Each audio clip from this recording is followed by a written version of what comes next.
On Thursday the 27th of October, I issued our update on health waiting lists and what it means for the children of Northern Ireland, what it means to their education, what it means to their relationships, what it means to their family life, what it means to every aspect of their lives. And we know it has a devastating impact.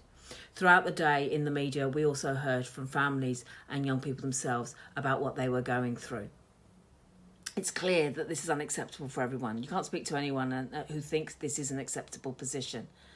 But in view of what's going on in Northern Ireland at the moment, it's really important that we find some hope for those families and some hope for the children and what they're going through.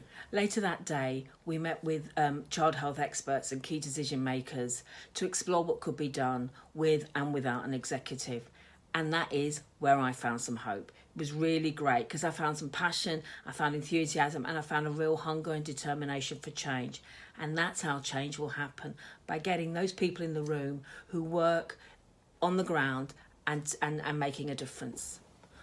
We heard from Professor Deirdre Heenan from Ulster University.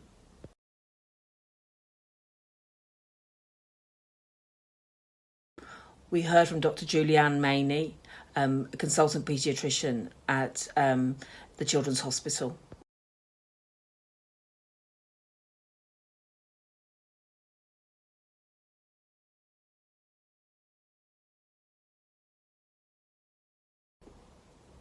We heard from Vivian McConvey, the Chief Executive of the Patient and Client Council.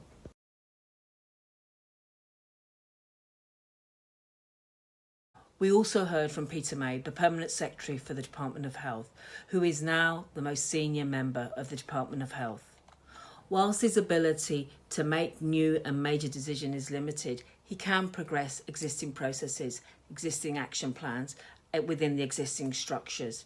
And I genuinely believe he was in serious listening mode. He wanted to know what can be done. He wanted to hear from his colleagues about what can be done. He wanted to hear from people external to the department about what can be done. And I quote, he said, he wanted to demonstrate the absolute best we can do with what we've got.